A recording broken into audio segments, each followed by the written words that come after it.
नमस्कार, मैं doctor SD. सेठी, समाचार विदेश में आपका स्वागत है।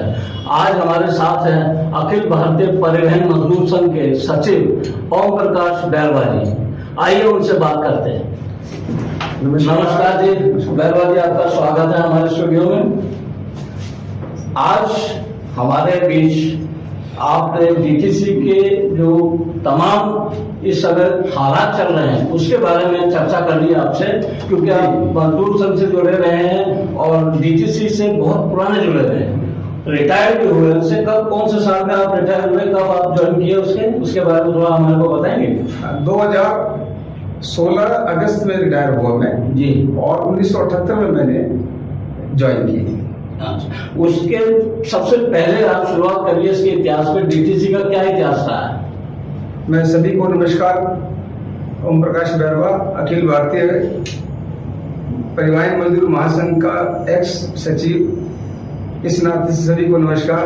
मित्रों, मैं एक बात आपके समक्ष रखना चाहता हूं कि स्वतंत्र भारत से चला हुआ संस्थान, स्वतंत्र भारत 1940 में जीवाजीराव सिंधिया द्वारा जीएनआरटी करके इस ट्रांसपोर्ट की स्थापना की। 1947 में देश आजाद हुआ। देश के उस तत्कालीन राजनेताओं ने देखा कि पूरे देश के अंदर सार्वजनिक परिवहन की कोई सुविधा नहीं है। उसी बस में, गाड़ी में, बस में भेड़ चल रहे हैं, बकरी चल रहे हैं, सामान रख रहे हैं, उसी में आदमी बैठ रहे हैं। तो इस असुविधा को देखते हुए और सभी को सार्वजनिक परिवहन की सुविधा मिल जाए, तो उस नाते से 1948 में जीवाजीराव सिंधिया की जो ट्रांसपोर्ट थी उसका भारत सरकार ने अधिकरण करके, उसका ट्रांसपोर्ट का क्या नाम था उस समय?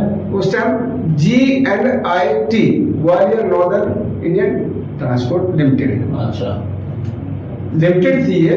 फिर इसको अंडरटेकिंग करके DTU, दिल्ली ट्रांसपोर्ट अंडरटेकिंग बना दिया जी, यानी DTS, दिल्ली ट्रांसपोर्ट सर्विस। और फिर पूरे देश में सभी स्टेट ट्रांसपोर्ट की स्थापना हो जाए, इस उद्देश्य के लिए फिर भारत की संसद ने 1950 में RTC act, road transport corporation act 1950 का गठन किया और पूरे देश में एक सार्वजनिक परिवहन को गठन करने का रास्ता प्रशस्त हुआ। उसी के तहत 1952 में Delhi road transport corporation act बनाकर और कॉन्स्टिट्यूटेड बाय लॉ जी, जो DTS को DTU में 1958 में जब कॉर्पोरेशन बन गई, तो कॉर्पोरेशन के अंदर ट्रांसपोर्ट, पानी और बिजली, DTU, DESU और वाटर सप्लाई, इनकी कॉर्पोरेशन को उसके अंडर ला दिया गया।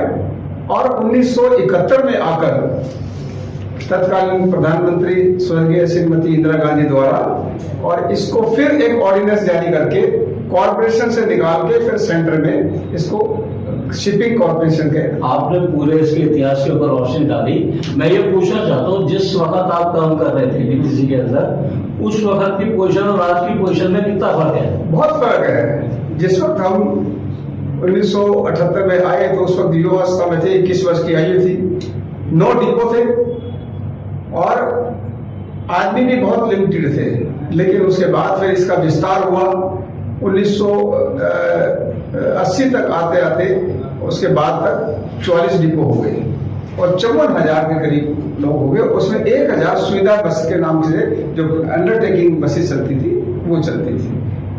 और ये जो पुराने डिपो आज भी आप देखेंगे, शादीपुर डिपो, हरिनगर डिपो और कालकाजी डिपो, BBM डिपो और ये IP डिपो, ये एक ही डायरेक्शन के, एक ही नक्शे के बने हुए हैं। मतलब ये मान के चले जो सिंधिया हाउस है, उस जमाने में सिंधिया ट्रांसपोर्ट जो थी उसका वो हेडक्वार्टर हुआ करता था। अब उसके बाद जब DTC ये बन गई तो इसका हेडक्वार्टर इंद्रप्रस्थ में चला गया। जी जी। अब जो पोजीशन चल रही है, जैसा कि हम सुन रहे हैं कि DTC की 4 इन्होंने कैटेगरी बना दी। लाल बस है, नीली अलग है, हरी अलग है और एक ऑरेंज बस है। इन चारों की क्या पोजीशन है? लाल और ये तमाम जो रंगों की इन्होंने बस दी है। अब आदमी ये समझता है कि सारी डीटीसी की है। ये दिल्ली सरकार भ्रमित करने वाली जो एक डायरेक्शन देती है, मीडिया को बुला के, ये बुला के हमने ये कर दिया, हमने ये कर दिया, कुछ नहीं है। सब क्या है, 2006 नवंबर 2007 को पायलट प्रोजेक्ट का डिपो सुभाष प्लेट डिपो चालू हुआ और शीला दीक्षित ने इंडिया गेट से फ्लैग होकर के और पूर्व सीएम तो उन्होंने ये लो फ्लोर को इंट्रोड्यूस किया। तो लो फ्लोर की जो लाइफ थी वो 12 मतलब कि 8 लाख किलोमीटर और 12 साल। उस नाते से जो 2007 में आई थी वो 19 में खत्म हो गई और जो 2010, 11, 12 में आई, यानी कि अब जो लास्ट चल रहा है इस वक्त, मतलब कि जो डीटीसी की अपनी बसें वो आज चाहो तो आज रोड से आप ऑफ रोड कर दो, लेकिन वो 15 साल का, क्योंकि वो 15 साल का सुप्रीम कोर्ट का एक निर्णय है कि आप सीएनजी की बसों को 15 साल चला सकते हैं, इस नाते से 15 साल उन्होंने चलाया है। बाकी जो ये जो क्लस्टर बसें हैं ये डीटीसी की बसें नहीं है, बहुत भ्रमित कर रखा है। ये सारी जो है एक योजनाबद्ध ढंग से क्लस्टर को इंट्रोड्यूस किया गया और डिप्स जो एक कंसल्टेंट बॉडी है उस कंसल्टेंट बॉडी को इतना आगे बढ़ाया, जबकि किसी भी जो बॉडी जो ऐसी है जो राय देती है उसको प्रशासन चलाने का अधिकार नहीं होता। उनके 51% पहले सरकारी शेयर थे और 49% डीटीसी के थे, प्राइवेट के थे, तो उसको उल्टा कर दिया, 51 प्राइवेट के कर दिए और 49 उनके कर दिए। आज सारा का सारा मामला जो है वो डीटीसी में बहुत बड़ी फोर्स थी, ऑफिसर्स की, वर्कर्स की, जिसमें ग्रेजुएट इंजीनियर और डिप्लोमा होल्डर, डिग्री होल्डर, दुनिया भर के वो थे, लेकिन और वहां पर बैठे हुए लोग डीटीसी से गए लोग, एलसी गोयल डीटीसी में डिपो मेजर थे, वहां जाकर उनको चीफ बन गए, उनको सारी डीटीसी के बारे में लूज पॉइंट मालूम है, इस नाते से उन्होंने उसका वहां पे किया। आज की तारीख में ये सुनने को आया 17,000 कॉन्ट्रैक्ट के कर्मचारी इसको लगाए। इससे पहले तो कभी ऐसा होता नहीं था, जब कॉन्ट्रैक्ट पे लगेंगे तो जाहिर बात सर्विस में नहीं होगी। दूसरा ये फ्री जो इन्होंने महिलाओं के लिए किया है, किराया फ्री कर दिया है, उससे भी ये किराया जो घाटा है वो बढ़ गया है। ये आज की तारीख में 15,000 करोड़ का घाटा है डीटीसी को। ये जो इसके पीछे की क्या कहानी है? कहानी क्या है, इसके पीछे छोटा सा उदाहरण दूंगा कि हम सब एक सामाजिक परिप्रेक्ष्य के लोग हैं और क्योंकि सनातन धर्म में विश्वास करने वाले लोग हम अपने बड़े बूढ़ों को अपने परिवार में रखते हैं। कभी भी हम चलते फिरते अपने बड़े बूढ़े की कामना नहीं करेंगे ये मर जाए, लेकिन जैसे ही वो बीमार हो जाए और बीमारी लाइलाज हो जाए तो फिर हम भगवान से प्रार्थना करते हैं कि इसको समेट लें। इसी प्रकार एक योजनाबद्ध ढंग से दिल्ली की सरकार ने डीटीसी को मारने का काम किया है और मारने के जब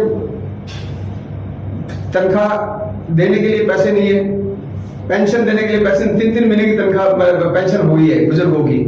डीटीसी के जो बुजुर्ग लोग हैं, वरिष्ठ नागरिक लोग हैं, जिनके कईयों के तो परिवार ऐसे हैं सेठ साहब जिनके लड़के और बच्चे उनकी पेंशन में आधारित है कि पेंशन आएगी तो मेरा घर का खर्च चल जाएगा।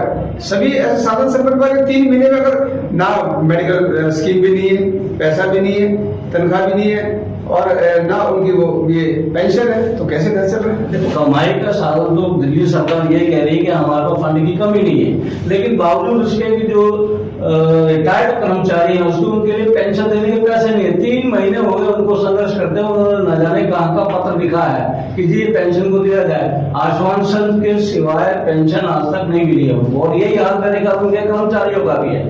आज की तारीख में ड्राइवर और कंडक्टर को भी टाइम से सैलरी नहीं मिल रही।